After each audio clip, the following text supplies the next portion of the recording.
अंधकार के 4000 वर्ष। यह कहानी एक ऐसे गांव की है जो समय के हिसाब से 4000 वर्षों से अंधेरे में छिपा हुआ था। यह न कोई साधारण गांव था और न ही इसके लोग सामान्य थे। इस गांव का नाम था काल गुफा और इसे दुनिया का सबसे भूतिया स्थान माना जाता था। आरंभ। काल गुफा का रहस्य। काल गुफा का इतिहास 4000 साल पुराना था। कहा जाता है कि यह गांव कभी एक संपन्न नगर था जहां लोग सुखी और समृद्ध थे, लेकिन अचानक एक अजीब घटना ने इसे तबाह कर दिया। एक प्राचीन कथा के अनुसार गांव के राजा ने एक रात अज्ञात शक्तियों को बुलाने का एक यज्ञ किया। उसने सोचा था कि इससे उसे अमृतत्व मिलेगा, लेकिन राजा ने कुछ ऐसा कर दिया जो नहीं करना चाहिए था। उसने उन आत्माओं को छेड़ दिया जो सदियों से सोई हुई थीं। यज्ञ के बाद गांव में अजीब घटनाएं शुरू हुईं। लोगों की परछाइयां गायब हो जाती थीं। रात में रोने और चीखने की आवाजें सुनाई देती थीं। धीरे धीरे गांव के लोग गायब होने लगे। आखिरकार पूरा गांव एक रात अंधेरे में डूब गया और तब से इसे अंधकार का गांव कहा जाने लगा।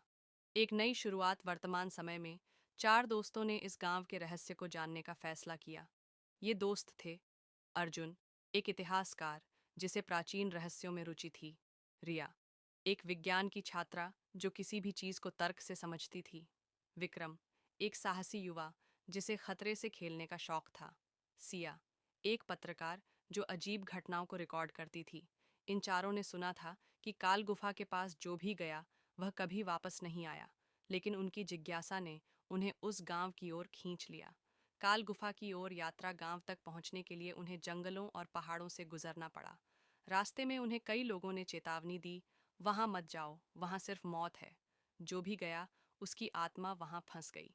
लेकिन वे रुके नहीं। जैसे ही वे गांव के पास पहुंचे, अचानक मौसम बदल गया। आसमान में काले बादल छा गए और ठंडी हवाएं चलने लगीं।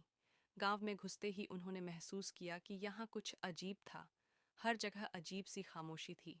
पुराने जले हुए घर और टूटी हुई मूर्तियां चारों तरफ बिखरी हुई थीं। हवा में एक अजीब सी गंध थी, जैसे कुछ सड़ रहा हो। पहला डरावना अनुभव। जैसे ही उन्होंने गांव के अंदर कदम रखा, उन्हें एक बच्ची के रोने की आवाज़ सुनाई दी। कोई मदद करो! आवाज़ कहीं से आ रही थी, लेकिन कोई दिख नहीं रहा था। वे आवाज़ के पीछे चलने लगे।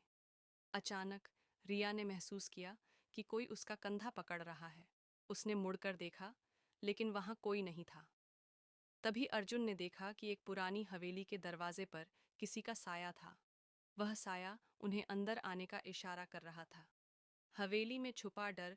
हवेली में घुसते ही उन्हें ऐसा लगा जैसे वे किसी और ही दुनिया में पहुंच गए हों। दीवारों पर अजीब चित्र बने थे। इंसानों की आत्माओं को जंजीरों में बांधा गया था। अंधेरे में लाल आंखें चमक रही थीं। एक कोने में खून से लिखे मंत्र थे।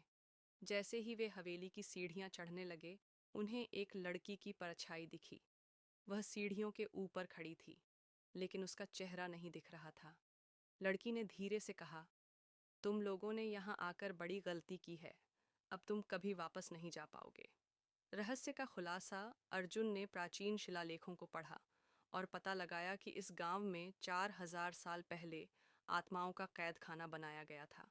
राजा ने उन आत्माओं को बंद करने के लिए तंत्र मंत्र का सहारा लिया था, लेकिन यज्ञ के गलत हो जाने से आत्माएं आज़ाद हो गईं और उन्होंने पूरे गांव को श्रापित कर दिया।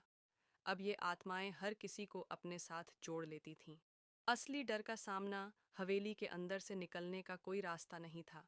रिया की आंखों के सामने अजीब आकृतियां नाचने लगीं। सिया को लगने लगा कि कोई उसका गला दबा रहा है। विक्रम को फर्श के नीचे से चीखने की आवाजें आने लगीं। अर्जुन को अपनी परछाई गायब होती दिखी। तभी उन्होंने देखा कि दीवार पर एक दरवाज़ा उभर रहा था। दरवाजे के पास जाते ही उन्होंने महसूस किया कि वे किसी अदृश्य शक्ति द्वारा खींचे जा रहे थे। अंधेरे की दुनिया। दरवाजे के उस पार अंधकार की दुनिया थी। यहाँ सब कुछ ठहर गया था। हवा नहीं चल रही थी, लेकिन हर तरफ डर का एहसास था। आत्माएं चारों ओर मंडरा रही थीं। अचानक राजा की आत्मा प्रकट हुई। वह बोला, तुम लोग यहाँ क्यों आए हो? ये जगह मेरे और मेरे श्राप की है। जो भी यहाँ आएगा उसकी आत्मा यहीं रहेगी। अर्जुन ने हिम्मत करके कहा, हम यहाँ तुम्हारे रहस्य को खत्म करने आए हैं। राजा ने जोर से हंसते हुए कहा, अगर तुम सच में यहाँ से बचना चाहते हो तो तुम्हें वह यज्ञ पूरा करना होगा जिसे मैंने अधूरा छोड़ा था। अंतिम यज्ञ और बलिदान यज्ञ पूरा करने के लिए उन्हें प्राचीन मंत्र पढ़ने पड़े, लेकिन शर्त यह थी कि उनमें से एक को अपनी आत्मा बलिदान करनी होगी। विक्रम ने खुद को बलिदान के लिए चुना। उसने कहा, अगर मेरी जान से यह अंधकार खत्म होता है तो मैं इसके लिए तैयार हूँ। जैसे ही विक्रम ने यज्ञ पूरा किया, पूरा गांव रोशनी से भर गया। आत्माएं मुक्त हो गईं और राजा का श्राप खत्म हो गया। अंतिम संदेश। जब अर्जुन, रिया और सिया गांव से बाहर निकले तो उन्होंने महसूस किया कि वे सिर्फ एक गांव नहीं, बल्कि 4000 वर्षों के श्राप को तोड़कर लौटे हैं।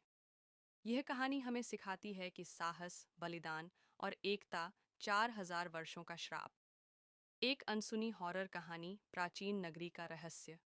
यह कहानी 4000 साल पुराने एक प्राचीन नगर से शुरू होती है, जिसका नाम था कालभ्रव नगर।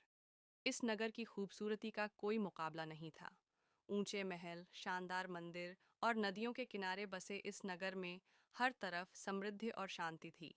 लेकिन इस नगर के बारे में एक रहस्य था, जिसे वहां के